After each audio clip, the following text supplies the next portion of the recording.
मेरी सभी बहनों को आने वाली वट सावित्री पूजा की बहुत बहुत शुभकामनाएं। माता सावित्री और पार्वती माता की कृपा से सभी का सौभाग्य अखंड रहे, इसी मंगल कामना के साथ आज की इस वीडियो में मैं आप सभी को वट सावित्री व्रत की संपूर्ण पूजा विधि बताऊंगी। तो देखिए, कई बार ऐसा होता है कि हम अकेले कहीं बाहर रह रहे होते हैं तो हमें इस पूजा के बारे में ज्यादा बताने वाला कोई नहीं होता। तो ऐसे में हम किस प्रकार से वट सावित्री व्रत की पूजा करें, वट वृक्ष के कितने फेरे लगाएं, वट वृक्ष ना हो तब पूजा कैसे करें, पूजा के बाद सुहाग कैसे लें, पारण कैसे करें, कितने चने निकलकर पारण किया जाता है, तो इस तरह की तमाम जानकारी और सभी प्रकार की विधियां मैं आज आपको इस वीडियो में करके दिखाऊंगी। तो वीडियो में अंत तक बने रहिएगा। तो इस वर्ष यानी साल 2025 में वट सावित्री का व्रत 26 मई दिन सोमवार को रखा जाएगा और पूजा से पहले आपको करने होते हैं 16 श्रृंगार। तो अच्छी प्रकार से आपको 16 श्रृंगार करने चाहिए।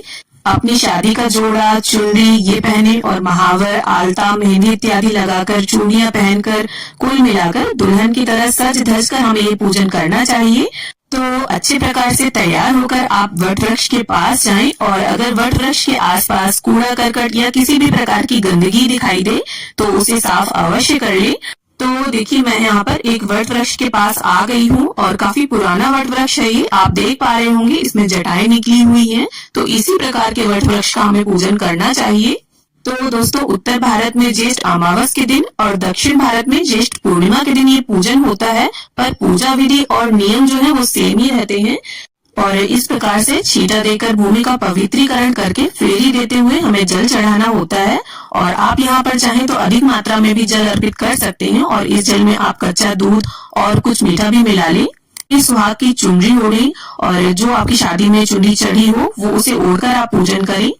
और इसके साथ ही आसन अगर लेकर आए हैं तो उसे बिछा लें। इससे पूजा का पूरा फल आपको मिलेगा और आपके कपड़े भी गंदे नहीं होंगे। और इसके बाद हल्दी या आटे की मदद से आप चौक पूर लें, स्वास्तिक बना लें, मतलब कोई भी मंगल चिन्ह आप बना सकते हैं, स्वास्तिक, अष्टदल, कमल। तो यहाँ पर मैं हल्दी से स्वास्तिक बना रही हूँ। तो शास्त्रों के अनुसार सर्वप्रथम माता सावित्री ने अपने पति सत्यवान के प्राणों की रक्षा के लिए ये व्रत किया था, इसीलिए इसे वट सावित्री व्रत नाम दिया गया। तो यहाँ पर मैंने मिट्टी से गौरी माँ बना ली है और एक सुपारी में मौली लपेटकर यहाँ गणपति जी को मैंने बना लिया है। और एक बरगद के पत्ते पर अब हम गणपति जी की और गौरी माता की स्थापना कर लेंगे और फिर थोड़े से अक्षत डालकर यहाँ पर मैं कलश स्थापना कर लूंगी। देखिए, कलश आप मिट्टी का ही लें क्योंकि देखिए यहीं पर हमें ये छोड़कर जाना होता है। तो कलश में आप कंठ तक शुद्ध जल भर लें और कलश के अंदर सिक्का, सुपारी, थोड़ी सी हल्दी, रोली, अक्षत ये सभी सामग्री डाल दी और कलश पर मैंने चंदन से स्वास्तिक बना दिया है, उसके कंठ पर मोली बांध ली है। अब पंच पल्लव कलश के अंदर डालकर हम थोड़े से काले तिल रखकर एक पूर्ण पात्र रख देंगे। और यहाँ पर देखिए मैं दीपक रखूंगी शुद्ध देसी घी का। और आप चाहें तो यहाँ पर दीपक की जगह पर श्रीफल यानी जटा वाला पानी वाला नारियल भी रख सकते हैं। अब इसके साथ एक बरगद के पत्ते पर यहाँ वट सावित्री व्रत की कथा पुस्तिका है मेरे पास, तो मैं उसे रख लूंगी और इसी चित्र में ही हम यमराज जी का, सावित्री माता का और सत्यवान जी का पूजन करेंगे।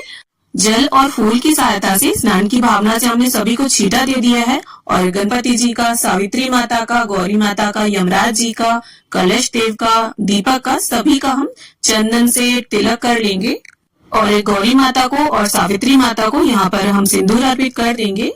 और इसके साथ ही हम वट वृक्ष का भी पूजन कर लेंगे क्योंकि देखिए आज विशेष रूप से वट वृक्ष का ही पूजन किया जाता है। वट वृक्ष में ब्रह्मा, विष्णु, महेश इन तीनों का वास माना जाता है। तो यहाँ पर आप सभी का ध्यान करते हुए इस पूजन को करें। अब देखिए, हम जो ऐपन बनाकर घर से लेकर आए हैं उसे अच्छी तरह से 5, 7, 11 बार अर्पित करें। वट वृक्ष पर अच्छे प्रकार से इसे लगा दें। और इस ऐपन को देखिए चावल के आटे में या गेहूं के आटे में हल्दी डालकर बनाया जाता है। अब इसके बाद गणपति जी को, गौरी माता को, वट वृक्ष को, सभी को वस्त्र की भावना से हम कलावा अर्पित कर देंगे। अब इसके साथ ही हाथ में थोड़ी सी हल्दी और जल लेकर यहाँ पर जनेऊ सफेद है मेरा तो उसको मैं पीला कर लूंगी इस प्रकार से। अगर आपके पास पीला जनेऊ है तो उसमें भी थोड़ी सी हल्दी लगाकर आप इस प्रकार से वट वृक्ष को अर्पित करें। अब इसके साथ ही हम सभी को अक्षत अर्पित कर देंगे और जो भी पुष्प हो आपके पास आप वो अर्पित करें। यहाँ पर गणपति जी को, गौरी माता को लाल गुलाब के पुष्प है मेरे पास, तो मैंने वो अर्पित किए हैं। इसके साथ ही माता सावित्री को, यमराज जी को, सत्यवान जी को, कलश देव को, वट वृक्ष को, यहाँ पर सफेद और पीले पुष्प हैं तो मैं वो अर्पित कर दूंगी। और साथ ही अमावस्या की तिथि है तो यहाँ पर काले तिल मैंने सभी को अर्पित कर दिए हैं। अब इसके साथ ही कच्चे सूत से या सिलाई वाली कॉटन की रील से, पीली रील से 12-12 धागों के 2 डोले तैयार किए जाते हैं। एक स्वयं के लिए होता है और एक वट वृक्ष को अर्पित किया जाता है। और अगर कच्चे सूत से आप इसे बनाते हैं तो इसे हल्दी से पीला करेंगे आप। अब वट वृक्ष को यहाँ उपवस्त्र के रूप में मैंने एक पीला अंगोछा अर्पित किया है और आप अपने पति के लिए भी कुछ ना कुछ जरूर लेकर आए और यहाँ पर चढ़ाएं। आप पैंट, शर्ट, बनियान, रुमाल कुछ भी रख सकते हैं। और साथ ही मैंने यहाँ पर एक ब्लाउज पीस और 16 श्रृंगार की सामग्री भी रख दी है और साथ में कुछ दक्षिणा भी आप जरूर रख दें। और सुहाग सामग्री मैंने यहाँ बांस की डलिया में रखी है। अब देखिए, अगर आपको बांस का पंखा मिल जाता है, क्योंकि हर जगह बांस का पंखा नहीं मिल पाता, तो जो भी पंखा आपको मिलता है आप उसको यहाँ पर रखें, क्योंकि पंखे का जो रखने का है उसका भी नियम जरूर हमें करना होता है। अब देखिए, काले अंकुरित चने का इस पूजा में बहुत अधिक महत्व है, तो यहाँ पर सभी को हम काले अंकुरित चने अर्पित कर देंगे। अंकुरित चने अर्पित करने से ऐसा माना जाता है कि वंश वेल में वृद्धि होती है। और अगर आपके यहाँ सिर्फ भिगोए हुए या सूखे चने चलते हैं तो आप उन्हें यहाँ पर रखें। और इसके साथ ही जो भी मौसम के फल हैं वो अर्पित करें और साथ ही एक जटा वाला नारियल भी आप जरूर अर्पित करें। इसके साथ ही जो भी आपके यहाँ देखिए भोग प्रसाद में बनता है, किसी के यहाँ मीठी पूड़ी, गुलगुले, मीठे बरगदे इस तरह से बनाया जाता है, तो जो भी कुल परंपरा हो भोग की, आप उस प्रकार से भोग प्रसाद अर्पित करें। और इसके बाद सीधे हाथ में थोड़े से काले चने लेकर हम वट सावित्री व्रत की कथा पढ़ लेंगे या सुन लेंगे। और देखिए, ये पूजन वैसे तो ग्रुप में ही अच्छे लगते हैं। कोई कथा पढ़ता है, कोई सुन रहा होता है, और अगर पूजा का हम कोई स्टेप भूल रहे होते हैं तो एक दूसरे को देखकर हमें पता चल जाता है। तो इस प्रकार से कथा संपन्न करने के बाद अब हम धूप दीप से सभी की आरती उतार लेंगे। और देखिए, बेसिकली ये पूजा जो है वो मिलजुल कर करने से ही अच्छी लगती है। और आपने देखा भी होगा, जब आप जाते होंगे वट वृक्ष के नीचे कितनी भीड़ होती है।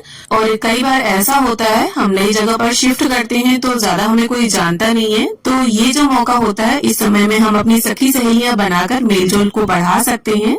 तो इस प्रकार से देखिए, मैंने यहाँ पर कपूर से आरती की है। आप चाहें तो घी के दीपक से आरती कर सकते हैं। और आरती संपन्न करने के बाद अब हमें करनी होती है फेरी वट वृक्ष की। तो यहाँ पर देखिए, आप कच्चे सूत से भी फेरी दे सकते हैं और कलावे की मदद से भी।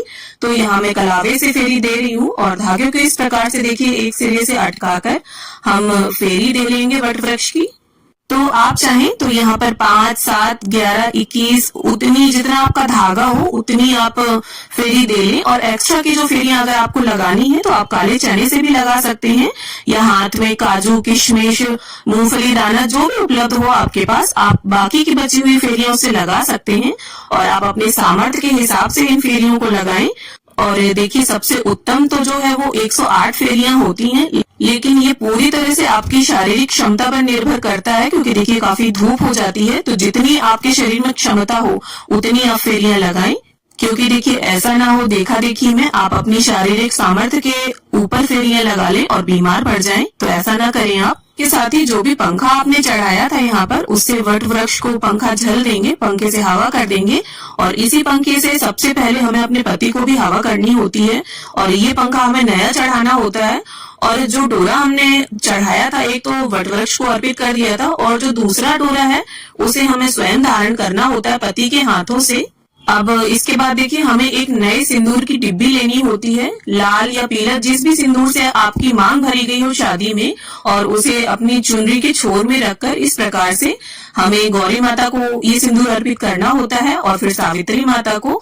और फिर इसी सिंदूर को हम अपनी मांग में माता के आशीर्वाद के स्वरूप लगा लेंगे। तो इस प्रकार से सुहाग लेने की विधि संपन्न हो जाती है। और सुहाग लेने की विधि हमें सबसे अंत में करनी चाहिए, पारण करने से पहले। तो इस प्रकार से हमारी पूजा संपन्न हो जाती है। और देखिए, अगर आपको पीरियड आती है तो साक्षात आप पूजन नहीं कर सकते, आप किसी अन्य से इस पूजन को करा सकते हैं। और प्रेगनेंसी में भी देखिए, कठिन व्रत का नियम ना लें आप। अगले साल इस व्रत को आप अपने अनुसार कैसे भी करें। और ये देखिए, जो भी आपने अपने पति के लिए या स्वयं के लिए यहाँ पर चढ़ाया है उसे आप प्रसाद स्वरूप ले सकते हैं, और थोड़ा सा जो भोग प्रसाद है उसमें से भी ले सकते हैं। और 2 पंखे अगर चढ़ाए हैं आपने तो उसमें से एक आपको यहीं पर छोड़ना होगा। इसके साथ वट वृक्ष को अर्पित किया गया उपवस्त्र, थोड़े से फल, दक्षिणा, सुहाग की सामग्री और ये जो ब्लाउज पीस वगैरह है और ये जो भोग प्रसाद की सामग्री है सब आप यहीं पर रखा रहने दें। थोड़ा सा आप अपने लिए निकाल लें और जो मंदिर के पंडित होंगे वो इसे ले लेंगे। तो इस तरह से ये सामान जो है वो आपका दान हो जाएगा। और जो कथा पुस्तिका है, अपने बर्तन, पूजा का सामान, चंदन, रोली, अक्षत वगैरह ये सभी आप घर लेकर जा सकते हैं। और देखिए, पूजा के बाद यहीं पर बैठकर पारण किया जाता है। आप कोपल और चने को पानी की सहायता से निगलकर यहीं पर पारण कर लें। और देखिए, चने और कोपल को चबाया नहीं जाता, निगला जाता है। तो उम्मीद करती हूँ वीडियो आप सभी को पसंद आए। वीडियो अगर अच्छा लगे तो इसे लाइक करें, शेयर करें और चैनल को सब्सक्राइब करके कमेंट में जय मां सावित्री जरूर लिखें।